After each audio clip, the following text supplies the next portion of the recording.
Lucky for us, we crossed paths with Bill Chambers.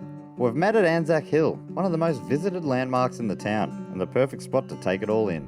I feel lucky to be chatting to you. I'm lucky to be chatting to you, mate. Bloody hell, Bill. It's great. What a spot. It is a great spot. Your whole life's been kind of on the road, hasn't it? It has. Did a lot of travelling. My mum and dad were nomads as well. Even though he was a lobster fisherman, he liked to get away into the bush. I grew up thinking that was sort of normal to just live out on the road and light a campfire when you wanted to cook a meal.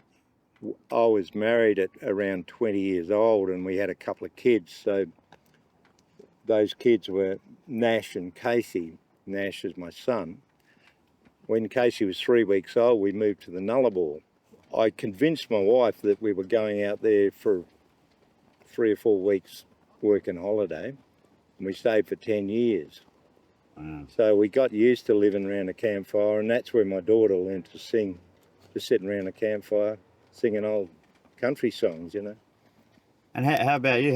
Where'd you learn to sing? Was country music always a big part of your life? My dad was a bit of an amateur songwriter, country singer. Didn't do too much with it, but we'd be driving in the car and Dad would sing a song and I'd say, "Where'd that song come from?" He said, "I wrote it." So I thought it was normal to be writing songs and singing around a kitchen table when we're home, then out on the campfire when we were travelling. So when did you start writing your own tunes? I was a late starter, probably at mid-40s or something. Yeah, right. You know, in fact, 92, I wrote a song for Slim Dusty.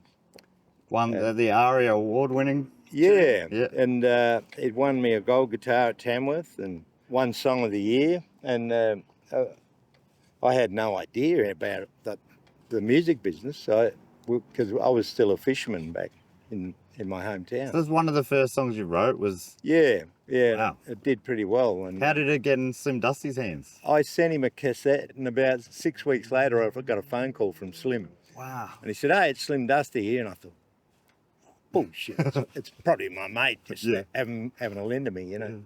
But it really was Slim. Wow. And he said, "I'm going to record your song. I love it, and we're going to put it out, and we'll see what happens." And that sort of got us started. That's amazing. And my kids were more excited about that than me, actually. They once the song won a few awards, my kids said, "Dad, we're going to hit the road." And I said, "Really?" You know. So we headed for Alice Springs and did a little festival here. We thought we'd made it, you know. We've been struggling ever since. But it's a great life, you know, travelling. As you know, you just meet great people. You never let the grass grow under your feet. You just keep moving. Totally. Well, you've travelled the world with music. You played on Letterman, right? Yeah, we played on Letterman with Casey. We were flying into New York to play the Letterman show, and Casey said, "It's a long way from Nullarbor to New York." It's great to be on a big, prestigious stage, and we've done some huge festivals around the world. But to get out here in the outback, a different feeling, and the people are real, you know. He is the beer pioneer.